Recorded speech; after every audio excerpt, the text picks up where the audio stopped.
Shalom Bapak Ibu Saudara yang dikasihi Tuhan. Mari bersama-sama sebelum kita memuji dan menyembah Dia, saya ajak Bapak Ibu Saudara untuk bangkit berdiri bersama-sama. Haleluya. Percaya akan kuasa Tuhan, amin. Percaya akan kuasa Tuhan yang dahsyat, amin. Oleh sebab itu pagi hari ini mari kita mau angkat satu pujian Hatiku Percaya. Menyatakan ucapan syukur kita bahwa hati kita benar-benar percaya akan kuasa Tuhan yang ajaib.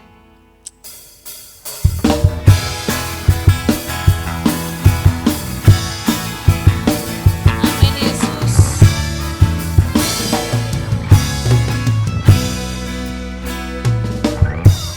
Tuhanlah kekuatan emasku, Dia gunung batu dan keselamatanku.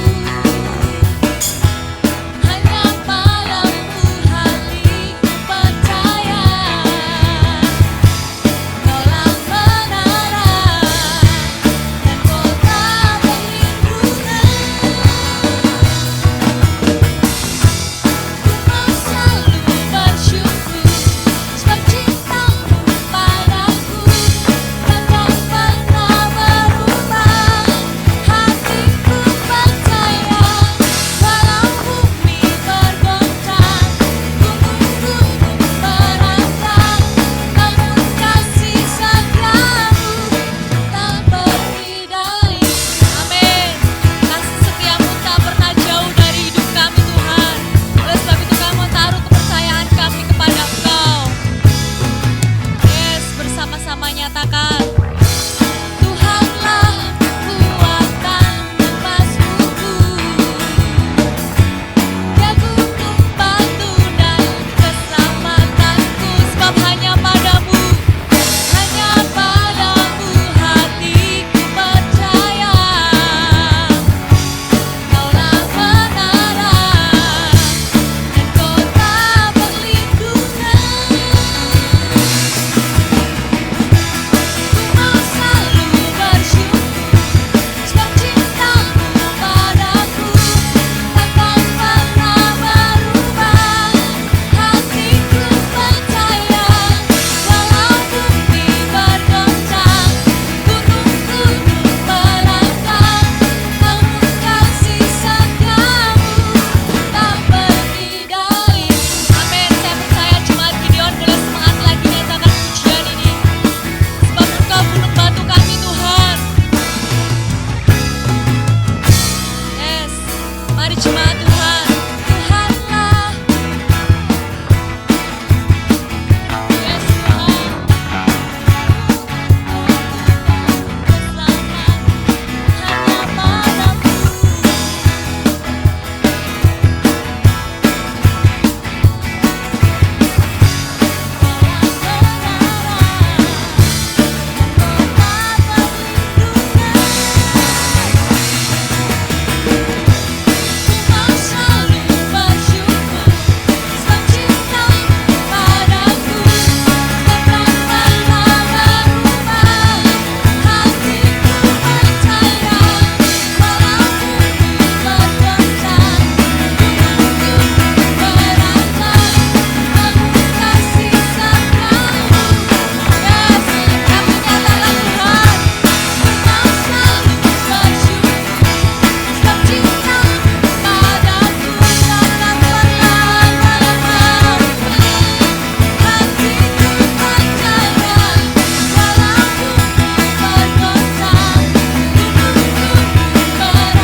Yes, haleluya. Kami taruh kepercayaan kami di dalam tangan-Mu Tuhan. Sebab ada kuasa dalam setiap pujian, amin. Ada kuasa dalam setiap pujian yang kita nyatakan kepada Tuhan dengan segenap hati. Ada kuasa dalam pujian, kami nyatakan pujian ini kepadamu Yesus. Yes, biarlah Engkau bertata atas setiap pujian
mengucap syukur untuk setiap kebaikan yang Kau berikan buat kami Tuhan.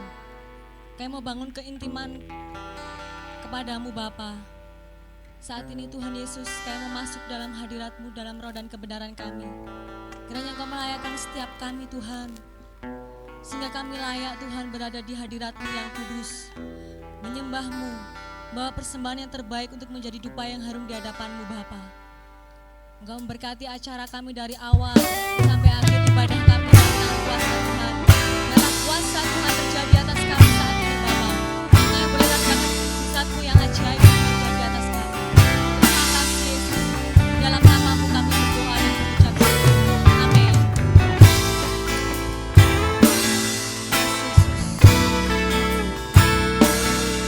Yesus. Tatamu yang kudus Tuhan.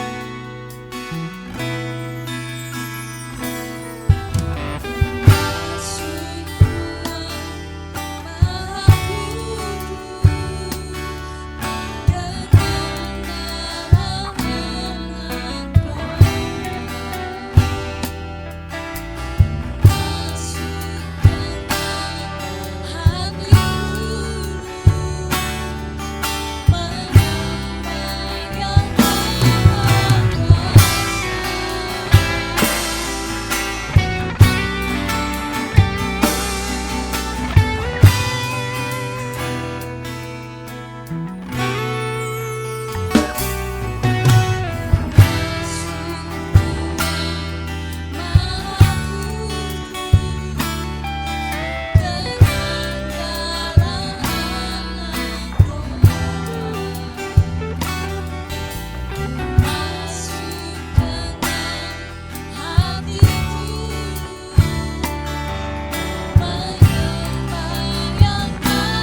kami sembah Engkau Allah yang kudus Tuhan Yesus. Sebab hanya nama-Mu yang layak disembah dan ditinggikan Tuhan. Berkuasalah atas kami Yesus saat ini. Bawa lebih lagi kami dalam hadirat-Mu Tuhan. Kami mau sembah Engkau dalam roh dan kebenaran kami.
hari hidup Tuhan. Terima kasih Engkau berikan kesehatan, kekuatan kepada kami sehingga pada saat ini kami bisa kembali bersama-sama berkumpul menikmati hadirat Tuhan, memuji Engkau dan mendengarkan firman Tuhan.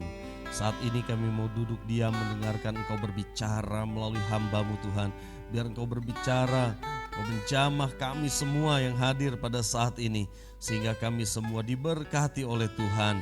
Tidak ada seorang pun yang terlewatkan Tuhan.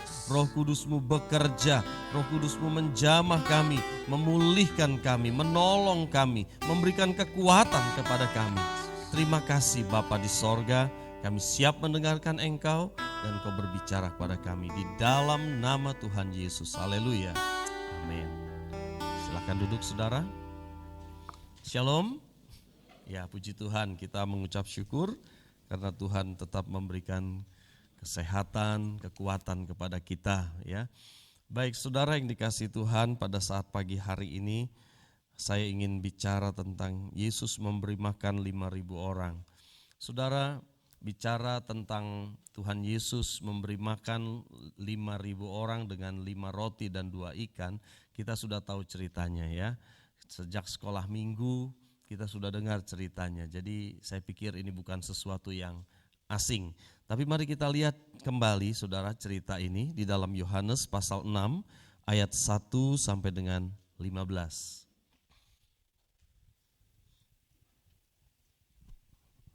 Sesudah itu, Yesus berangkat ke seberang danau Galilea, yaitu danau Tiberias. Orang banyak berbondong-bondong mengikuti dia, karena mereka melihat mujizat-mujizat penyembuhan yang diadakannya terhadap orang-orang sakit. Dan Yesus naik ke atas gunung dan duduk di situ dengan murid-muridnya. Dan Paskah, hari raya orang Yahudi, sudah dekat. Ketika Yesus memandang sekelilingnya dan melihat bahwa orang banyak berbondong-bondong datang kepadanya, berkatalah ia kepada Filipus, "Di manakah kita akan membeli roti supaya mereka ini dapat makan?" Hal itu dikatakannya untuk mencobai dia, sebab ia sendiri tahu apa yang hendak dilakukannya. Jawab Filipus kepadanya, "Roti seharga 200 dinar tidak akan cukup untuk mereka ini, sekalipun masing-masing mendapat sepotong kecil saja." Seorang dari murid-muridnya, yaitu Andreas, saudara Simon Petrus, berkata kepadanya, "Di sini ada seorang anak yang mempunyai 5 roti jelai dan 2 ikan. Tetapi apakah artinya itu untuk orang sebanyak ini?" Kata Yesus, "Suruhlah orang-orang itu duduk." Adapun di tempat itu banyak rumput, maka duduklah orang-orang itu, kira-kira 5.000 laki-laki banyaknya. Lalu Yesus mengambil roti itu, mengucap syukur dan membagi-bagikannya kepada mereka yang duduk di situ. Demikian juga dibuatnya dengan ikan-ikan itu sebanyak yang mereka kehendaki. Dan setelah mereka kenyang, ia berkata kepada murid-muridnya, "Kumpulkanlah potongan-potongan yang lebih supaya tidak ada yang terbuang." Maka mereka pun mengumpulkannya dan mengisi 12 bakul penuh dengan potongan-potongan dari kelima roti jelai yang lebih setelah orang makan. Ketika orang-orang itu melihat mujizat yang telah diadakannya, mereka berkata, "Dia ini adalah benar-benar nabi yang akan datang ke dalam dunia." Karena Yesus tahu bahwa mereka hendak datang dan hendak membawa dia dengan paksa untuk menjadikan dia raja, ia menyingkir pula ke gunung seorang diri. Baik, terima kasih. Saudara, saya ingin bicara tentang mujizat yang dilakukan oleh Tuhan Yesus, yaitu pada ketika dia membagi-bagikan 5 roti dan 2 ikan kepada 5.000 orang laki-laki. Jadi yang terhitung 5.000 laki-laki, belum anak-anak dan wanita. Jadi bisa jadi sekitar 15.000 ya saudara. Jadi itu mungkin di atas 10.000 orang. Satu jumlah yang sangat banyak sekali. Saudaraku yang dikasihi Tuhan, saya mau mengingatkan jemaat Gideonayu bahwa sekarang waktu sekarang ini adalah waktu di mana Tuhan akan datang kedua kali. Dan Alkitab mengatakan bahwa di akhir zaman itu akan ada banyak nabi-nabi palsu, guru-guru palsu, pengajar-pengajar palsu yang mengajarkan yang menyimpang daripada Injil. Tetapi di Alkitab juga dikatakan bahwa akhir zaman guru palsu, pengajar palsu dan sebagainya, mereka akan membuat banyak tanda-tanda mujizat. Ya. Bahkan patung pun nanti bisa ngomong dan orang Kristen akan tercengang dan orang Kristen akan bilang, "Oh, di sana tuh ada pendeta luar biasa dipakai Tuhan." Kemudian orang berbondong-bondong pergi ke sana. Padahal pengajaran yang dia berikan adalah pengajaran-pengajaran yang palsu. Alkitab sudah mengatakannya, saudara. Itu sebabnya, saudaraku yang dikasihi Tuhan, kita butuh mujizat dalam hidup kita. Tetapi pandangan kita, fokus kita bukan kepada mujizat. Oke, saudara, saya harap saudara paham ini. Kalau tidak, nanti satu saat kita akan terpesona dengan seseorang yang bisa menyembuhkan orang lumpuh berjalan, orang buta melihat dan bahkan macam-macam, saudara. Tetapi pengajarannya palsu. Kita akan terpesona. Itu sebabnya saudaraku yang dikasihi Tuhan, kita perlu tahu firman Tuhan. Saya mengatakan tadi pagi saudara bahwa mujizat itu seperti tanda ya bagi kita. Misalnya saudara mau pergi ke Jogja. Maka ketika saudara mau pergi ke Jogja, sampai Kartasuro itu ada tanda. Ke kiri ke Jogja, lurus ke Semarang, betul nggak saudara? Penting nggak tanda itu? Penting. Kalau saudara orang yang tidak tahu jalan, maka kita akan bingung kalau nggak ada tanda. Tanda-tanda itu penting di jalan itu saudara. Oh, aku mau ke Jogja, berarti ini aku harus pergi ke kiri. Tanda itu penting, tapi kan saudara nggak lakukan begini. Kalau saudara naik mobil gitu ya, begitu lihat tanda ke Jogja ke kiri, lurus ke Semarang. Terus saudara minggir, terus saudara bilang, wah ini luar biasa nih tanda ini katanya ya. Terus saudara turun, saudara selfie sama tanda itu, ini tanda ke Jogja nih, selfie gitu ya saudara. Karena sekarang semua selfie gitu kan saudara. Kan saudara tidak melakukan hal itu. Setelah selfie saudara kembali lagi ke Solo. Enggak gitu kan? Karena bukan tujuan akhir kan tanda tadi. Bukan tujuan akhir kita kemana? Ke Jogja saudara. Kita enggak lakukan hal itu. Kita hanya bilang, oh ini ada tanda ke Jogja, ke kiri. Kita pergi ke kiri saudara. Karena tujuan kita ke Jogja. Saudaraku yang dikasihi Tuhan, bahwa Tuhan memberikan tanda-tanda di Alkitab dan semuanya ada maksud Tuhan di sana. Ada makna, ada pengajaran yang Tuhan ingin sampaikan kepada saudara dan saya. Amin. Baik, ada 3 hal yang ingin saya sampaikan, 3 pengajaran yang ingin saya sampaikan pada saat ini berkenaan dengan Tuhan Yesus memberi makan 5.000 orang laki-laki dengan 2 ikan dan 5 roti ya. Yang pertama, Yesus peduli dengan kebutuhan jasmani kita. Yang percaya katakan amin ya. Yesus peduli dengan kebutuhan jasmani kita. Itu sebabnya saudaraku yang dikasihi Tuhan, dia katakan di dalam kitab Matius, jangan kamu khawatir apa yang kamu makan, minum, pakai. Karena apa saudara? Dia peduli dengan apa yang saudara makan, saudara minum, saudara pakai. Dia peduli, jangan bilang dia tidak peduli saudara. Dia peduli. Banyak orang ya saudara, bukan orang yang percaya kepada Tuhan. Karena masalah makan mereka nyolong, mencuri saudara. Begitu ketangkep petugas mereka katakan, Pak saya enggak punya makanan makanya saya mencuri. Saudaraku yang dikasihi Tuhan, itu orang yang tidak mengenal Allah. Orang yang mengenal Allah dijamin oleh Tuhan karena dikatakan jangan khawatir apa yang kamu makan, minum, pakai. Mungkin kita mengalami masa-masa yang krisis dalam hidup kita, beras enggak ada, lauk enggak ada, tetapi kita tidak melakukan seperti yang orang dunia lakukan. Ya toh saudara, kita berlutut di bawah kaki Tuhan. Tiba-tiba Tuhan menyatakan dirinya. Ada mujizat terjadi dan kita akan memuliakan Allah. Amin saudara. Saudaraku yang dikasihi Tuhan, hal pertama, Yesus itu peduli dengan kebutuhan jasmani kita saudara. Ketika orang banyak itu berbondong-bondong, padahal waktu itu kalau saudara perhatikan, Tuhan Yesus itu mau menyendiri sebenarnya saudara. Tetapi orang banyak mengikuti dia, berbondong-bondong banyak sekali. Dan siapa yang punya ide nyari makanan saudara? Yesus.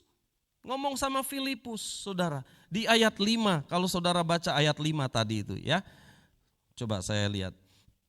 Ketika Yesus memandang sekelilingnya dan melihat bahwa orang banyak berbondong-bondong datang kepadanya, berkatalah ia kepada Filipus. Ya boleh lihat ayat 5. Di manakah kita akan membeli roti supaya mereka ini dapat makan? Saudara lihat bahwa ide untuk memberi makan itu dari Yesus, bukan dari murid-muridnya saudara. Orang banyak juga enggak komplain seperti bangsa Israel. Ketika mereka kelaparan di padang gurun, mereka bersungut-sungut. Enggak, orang banyak itu enggak bersungut-sungut. Alkitab enggak mengatakan mereka bersungut-sungut. Mereka dengan sukarela mereka ngikut Yesus. Tapi ketika Yesus melihat orang banyak itu dan mereka belum makan saudara, Tuhan Yesus bertanya kepada Filipus, di mana kita bisa dapat makan untuk orang segini banyak. Saudara yang dikasihi Tuhan, itu bukan hal yang gampang, lebih dari 10.000 orang saudara. Kita Natal aja menyiapkan makan sekitar 1.300, 1.400 kerdus saudara, itu sudah persiapannya lama ya kan. Ini mendadak saudara, panitianya 12 murid. Ya kan, panitianya cuma 12 murid dan mereka juga bingung mau cari kemana ini katanya ya. Saudaraku yang dikasihi Tuhan, Tuhan Yesus tahu apa yang harus dilakukan. Tuhan hanya menguji saja. Tetapi ini yang ingin saya sampaikan saudara, bahwa Tuhan Yesus memperhatikan perut yang kosong, yaitu orang banyak itu saudara. Tuhan tahu mereka lapar, Tuhan memperhatikan mereka saudara. Ya. Jadi saudaraku yang dikasihi Tuhan, kadang-kadang kita pikir apa iya toh Tuhan memperhatikan kalau aku lapar. Peristiwa ini jelas, Yesus yang punya ide mau ngasih makan orang banyak saudara. Mari kita lihat lagi Markus 5, 41, 43. Ada satu bukti lagi di dalam Alkitab saudara. Lalu dipegangnya tangan anak itu, katanya, Tali takum, yang berarti, hai anak, aku berkata kepadamu, bangunlah. Seketika itu juga anak itu bangkit berdiri dan berjalan, sebab umurnya sudah 12 tahun. Semua orang yang hadir sangat takjub. Dengan sangat ia berpesan kepada mereka supaya jangan seorang pun mengetahui hal itu. Lalu ia menyuruh mereka memberi anak itu makan. Pada waktu Yesus membuat mujizat lagi saudara, bagian terakhir itu yang ingin saya tekankan. Lalu ia menyuruh mereka memberi anak itu makan. Karena Yesus tahu anak ini sudah lapar saudara. Saudara lihat. Orang tuanya mungkin lagi terpesona dengan mujizat yang sedang terjadi, kegirangan luar biasa saudara, sampai lupa mungkin anaknya itu sudah lama gak makan gitu ya. Tapi Yesus memperhatikan bahwa anak ini dalam kondisi lapar, kasih makan. Saudara, bagian pertama yang ingin saya katakan, bahwa Yesus memperhatikan kebutuhan jasmani kita. Amin saudara, amin. Ada yang pernah nggak makan saudara? Kita dipelihara Tuhan, amin. Amin. Kita dipelihara Tuhan. Firman Tuhan nggak salah, firman Tuhan benar. Dan Alkitab katakan bahwa Dia pelihara kita. Itu sebabnya dikatakan jangan kamu khawatir apa yang kamu makan, minum, pakai. Jangan khawatir. Bapa di sorga memelihara kita. Bunga di taman Dia hiasi, burung di udara Dia pelihara. Masakan kita ini biji mata Allah tidak dipelihara oleh Tuhan? Tidak mungkin. Ya. Hal yang kedua, saudara. Hal yang kedua, Allah memperhatikan orang dengan talenta kecil. Ya. Pada waktu itu saudara, ketika Tuhan berkata di mana kita mau cari makanan ini untuk orang 5.000 orang laki-laki ini. Saudara, ada seorang anak kecil, kata Andreas. Dia punya 5 roti jelai dan 2 ikan. Tuhan Yesus bilang bawa ke sini. Saudara, anak ini enggak mempertahankan miliknya. Mungkin ibunya kasih dia ya, saudara. Biasa ibu-ibu kan pasti memperhatikan anaknya ya. Nah, nanti kalau lapar ini dimakan ya, katanya. Ada ikan, ada roti, katanya. Saudara, tetapi anak itu memberikannya kepada Tuhan Yesus. Saudaraku yang dikasihi Tuhan, dan apa yang jadi? Tuhan Yesus mengucap syukur, dibagi-bagi, dan akhirnya semua orang bisa makan. Dan sisa berapa? 12 bakul. Saudara, anak ini bahkan kita tidak tahu namanya siapa anak ini. Tetapi apa yang dia perbuat hanya dengan 5 roti dan 2 ikan, sampai hari ini kita membaca ceritanya. Karena seorang anak memberikan 5 roti dan 2 ikan, maka lebih dari 10.000 orang makan. Saudaraku yang dikasihi Tuhan, enggak peduli talenta saudara sebesar apa. Kecil, besar, enggak terlalu penting bagi Tuhan. Yang paling penting saudara harus bawa kepada Tuhan. Mungkin saudara berkata, aku enggak seperti si A, si B. Dia bisa ini, dia bisa khotbah, dia bisa nyanyi, dia bisa segala macam rasanya bisa. Tapi aku bisa apa ya? Saudara yang dikasihi Tuhan, tidak ada seorang pun yang tidak dikasih talenta. Setiap orang dikasih sesuatu untuk bisa dipersembahkan kepada Tuhan. Amin. Mungkin 1 talenta, karena dalam perumpamaan itu ada yang dikasih 1, ada yang dikasih 2, ada yang dikasih 5. Tapi bukankah enggak ada yang kosong enggak dikasih? Minimal 1. Saudaraku yang dikasih Tuhan, mungkin kita bilang aku cuma punya 1 talenta. Artinya cuma sedikit yang aku bisa berikan kepada Tuhan. Tapi kalau saudara bawa kepada Tuhan, maka itu akan menjadi berkat bagi banyak orang. Amin. Saudara enggak menyadarinya, saudara. Seperti anak kecil ini. Anak kecil ini enggak tahu, mungkin sampai dia mati dia enggak tahu bahwa apa yang dia lakukan itu dicatat dalam sejarah Alkitab. Saudara. Apa yang saudara lakukan mungkin saudara tidak ngerti. Tetapi dicatat oleh malaikat di sorga. Amin saudara. Karena Alkitab katakan hanya memberi air minum, air putih saudara ya. Air tawar saudara. Itu pun saudara enggak kehilangan berkatnya. Enggak kehilangan upahnya kalau saudara berikan kepada murid Kristus. Jadi saudaraku yang dikasihi Tuhan. Jangan bilang kita enggak bisa melakukan apa-apa kepada Tuhan. Kita bisa melakukan sesuatu. Amin saudara. Kalau kita melakukan sesuatu saudara, kemurahan hati kita ditambah kemurahan hatinya Allah, maka itu akan jadi mujizat yang luar biasa. Amin. Saudara punya sesuatu, tapi masalahnya adalah dibawa kepada Tuhan atau tidak. Kalau kita tidak bawa kepada Tuhan ya tidak terjadi apa-apa. Ya, bawalah kepada Tuhan, maka akan terjadi banyak mujizat. Hal yang ketiga, terakhir. Yesus memperhatikan kebutuhan murid-muridnya yang melayani dia. Jadi saudaraku yang dikasihi Tuhan, ketika anak kecil ini menyerahkan 5 roti dan 2 ikan kepada murid-muridnya, dan murid-murid menyerahkannya kepada Tuhan, saudara. Tuhan bilang sekarang Tuhan mengucap syukur, dan setelah itu saudara suruh murid-muridnya bagi-bagikan, ya, bagi-bagikan. Ini panitianya murid-murid Yesus, saudara. Saudaraku, kita bisa bayangkan 5.000 orang laki-laki, belum perempuan dan anak-anak. Jadi saya pikir lebih dari 10.000, saudara ya. Itu kira-kira berapa lama mereka membagikannya, saudara? Cukup lama ya. Padahal perut sudah keroncongan itu, saudara. Mungkin si Andreas sama Filipus sikut-sikutan. Kita kapan makannya nih? Mereka lapar juga enggak saudara? Murid-muridnya lapar juga enggak? Lapar. Tapi saya tanya saudara, mereka ambil untuk mereka dulu apa mereka berikan kepada orang banyak dulu? Pasti mereka berikan kepada orang banyak dulu. Mereka sibuk kasih. Iya kan? Mereka sibuk membagikan kepada orang banyak. Mereka enggak makan untuk diri mereka sendiri. Jadi murid-muridnya ini mungkin ya nahan lapar gitu kan saudara ya. Dan tapi mereka melakukan itu saudara.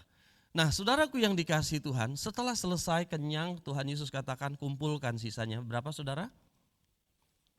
12 keranjang, 12 bakul, saudara ya, seperti yang ada di gambar itu, saudara. Kok ya pas murid Yesus ya 12.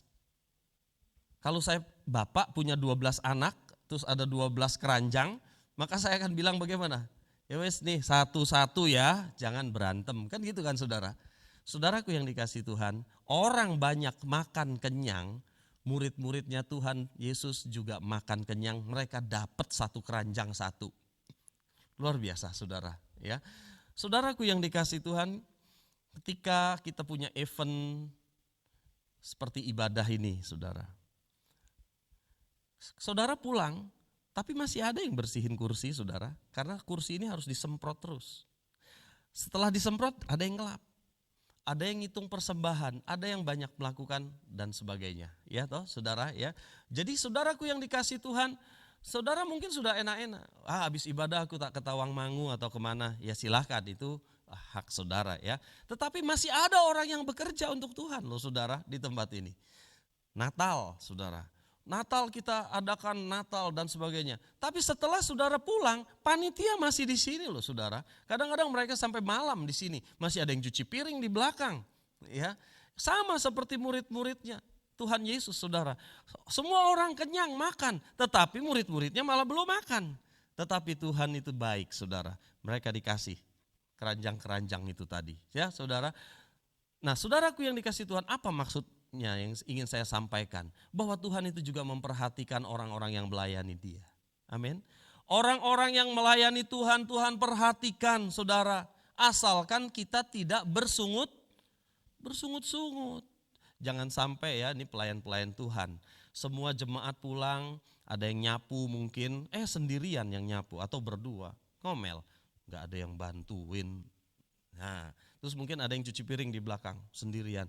Wah ini kemana orang, saya gak ada yang bantu, ngomel-ngomel sendiri. Nah ini keliru saudara. Ya, ini keliru. Lakukan dengan ucapan syukur. Amin saudara.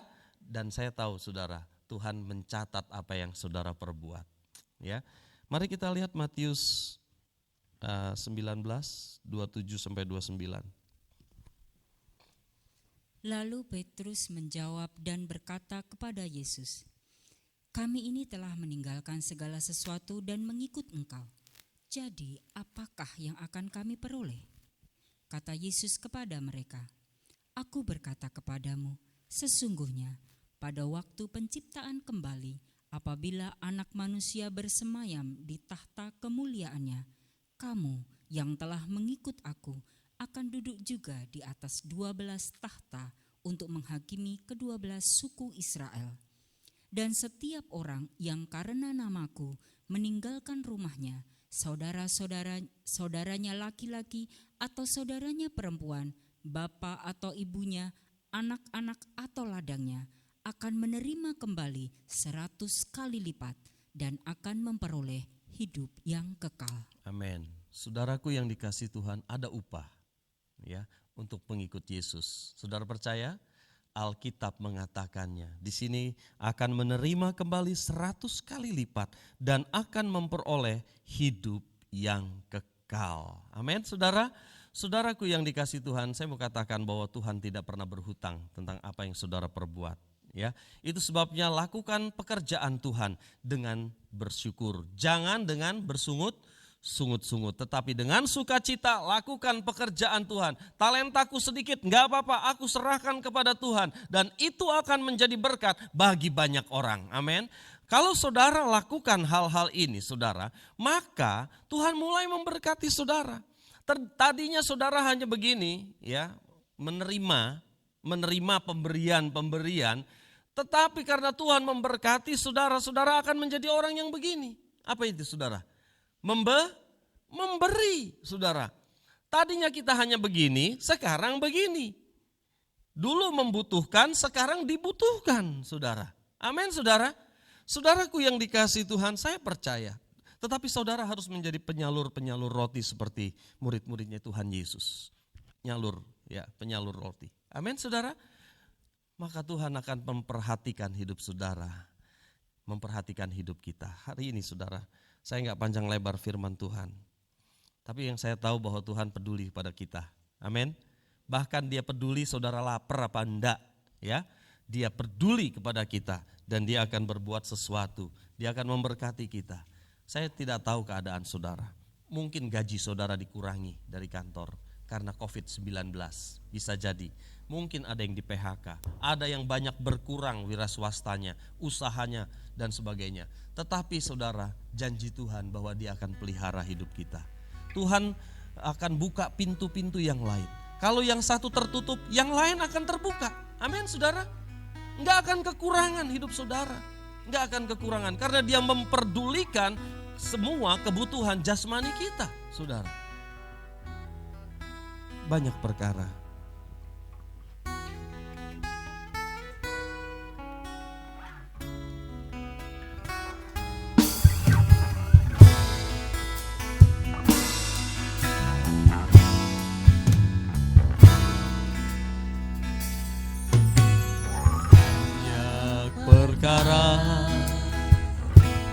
Yang tak dapat ku mengerti,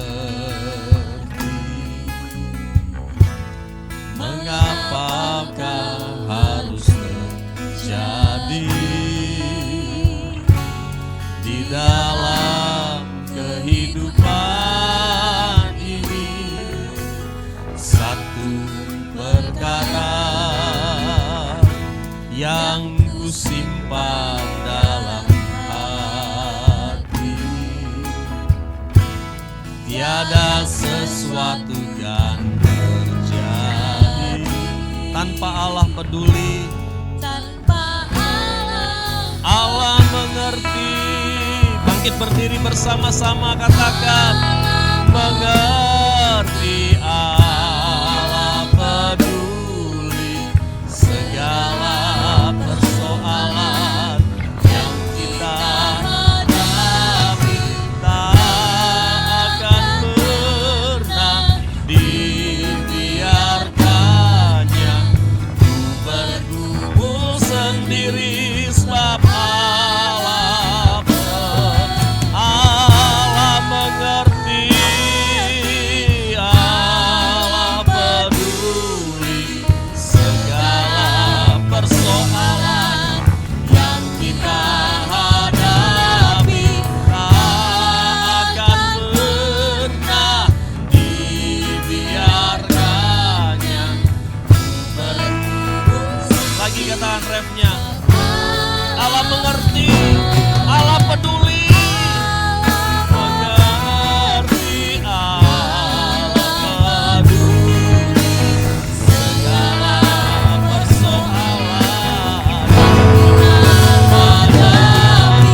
Kami mengucap syukur untuk kebaikan-Mu Tuhan, untuk firman Allah yang sudah kami dengar. Hamba-Mu ini terbatas sekali Tuhan untuk menyampaikan firman Tuhan ini. Tetapi Roh Kudus-Mu itu tidak terbatas. Kau berbicara langsung ke dalaman hati kami Tuhan. Terima kasih untuk mengingatkan kami pagi hari ini bahwa Engkau peduli kepada kami, peduli akan kebutuhan-kebutuhan kami Tuhan. Dan kami percaya bahwa mujizat Allah itu nyata dalam hidup kami. Terima kasih Bapa di sorga untuk memberkati kami pada saat ini. Di dalam nama Tuhan Yesus Kristus kami berdoa dan bersyukur. Haleluya. Amin. Silakan duduk saudara.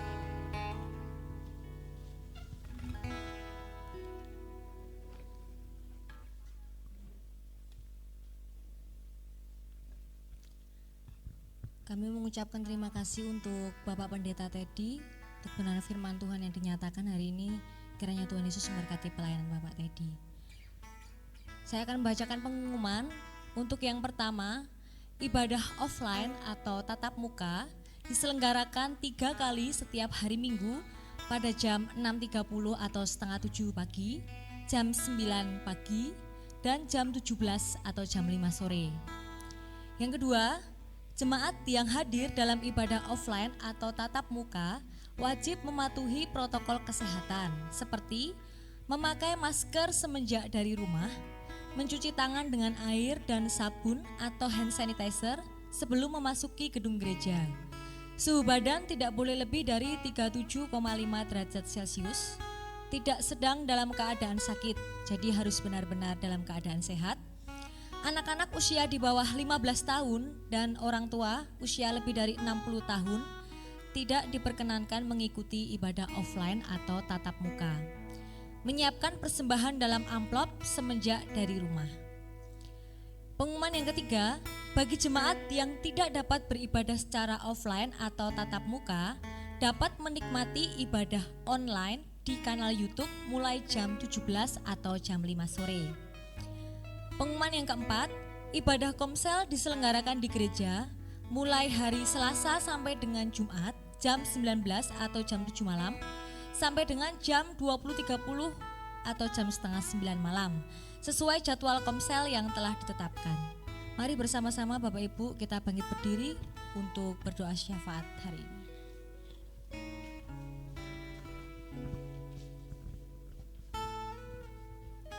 Mengucap syukur Tuhan untuk kebaikan-Mu yang tidak pernah habis dalam kehidupan kami. Saat hari ini kami bersatu hati Tuhan untuk mendoakan bangsa dan negara kami Indonesia. Engkau mengerti apa yang terjadi saat ini Tuhan. Kami percaya Engkau mampu memulihkan negeri kami ketika kami berseru kepada Engkau. Engkau berkati setiap pemimpin yang Tuhan taruh di negara Indonesia ini Tuhan.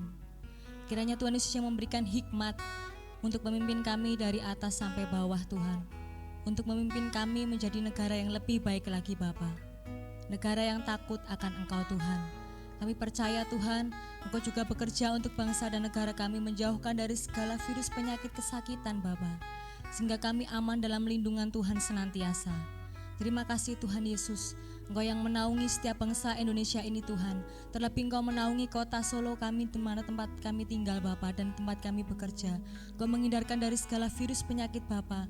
Engkau tekan setiap penyebaran virus COVID ini Tuhan. Di dalam nama Yesus kami percaya tidak ada yang mustahil bagi nama-Mu Bapa. Kami juga berdoa untuk setiap pelayan Tuhan yang Kau taruh di tempat kami Bapa Gereja GKI Gideon ini. Maupun di Nayu, di Banyuanyar, Jenggrek, Gumeng, Boyolali, semua cabang yang boleh Engkau tumbuhkan. Tuhan Yesus Engkau panggil Tuhan jiwa-jiwa yang lebih lagi dimenangkan akan nama-Mu Bapa. Kau berkati setiap pelayan Tuhan yang Kau boleh tempatkan di gereja kami menjadi talang berkat-Mu di tempat ini Tuhan. Kiranya Kau pakai lebih lagi Tuhan, berikan hikmat pengetahuan Tuhan akan kebenaran firman-Mu sehingga kami boleh Tuhan memenangkan jiwa lebih banyak lagi untuk kemuliaan nama-Mu Bapa. Memberkati setiap jemaat yang Kau taruh di gereja guys kami Bapa, guys Gideon Ayu ini Tuhan, maupun di gereja cabang. Tuhan memberkati setiap jemaat-Mu, Tuhan campur tangan, Tuhan bertindak dalam segala kehidupan kami Bapa. Kami serahkan kehidupan jemaat kami semuanya dalam tangan kuasa Tuhan. Biar Tuhan Yesus yang bertindak berotoritas Tuhan atas kehidupan dan atas keluarga kami Bapa. Engkau campur tangan dalam segala sesuatunya Tuhan. Engkau yang akan memberkati setiap jemaat-Mu Tuhan, menghindarkan dari segala kesakitan, dan Engkau memberkati kami dengan berlimpah ruah Tuhan, berkati sukacita, memberikan kedamaian dalam kehidupan kami Tuhan, sebab Engkau sumber satu-satunya kekuatan dalam kehidupan kami Bapa. Terima kasih Tuhan Yesus, kami juga berdoa untuk setiap jemaat-Mu yang belum bisa hadir dan melalui ibadah offline atau tatap muka Bapa, dimanapun mereka berada saat ini Tuhan, kami percaya perlindungan-Mu Tuhan nyata atas kami semua Bapa, keselamatan-Mu ada pada kami semua Tuhan, sampai akhir zaman kami percaya Tuhan firman-Mu iya dan amin, melindungi kami, menjagai kami Bapa. Terima kasih Tuhan, kami percaya saat ini juga Tuhan Engkau mendengar dan menjawab doa kami, Engkau bekerja atas kami Bapa. Hanya dalam nama-Mu Tuhan kami serahkan doa ini dalam tangan kuasa Tuhan. Haleluya. Amin. Mari saudara kita terima berkat dari Tuhan. Kiranya Engkau memberkati kami dengan berlimpah-limpah. Kau perluas daerah kami. Kiranya tangan-Mu yang kuat menyertai kami dan melindungi kami daripada malapetaka, sehingga kesakitan tidak menimpa hidup kami. Saudaraku yang dikasihi Tuhan, pulanglah sekarang dengan membawa berkat yang besar dari Allah Bapa, Allah Anak dan Allah Roh Kudus yang senantiasa menyertai kita, membimbing kita dan memimpin kita dari kemenangan kepada kemenangan. Mulai saat ini sampai selama-lamanya Tuhan Yesus datang kembali yang kedua, di dalam nama Tuhan Yesus. Haleluya. Amin.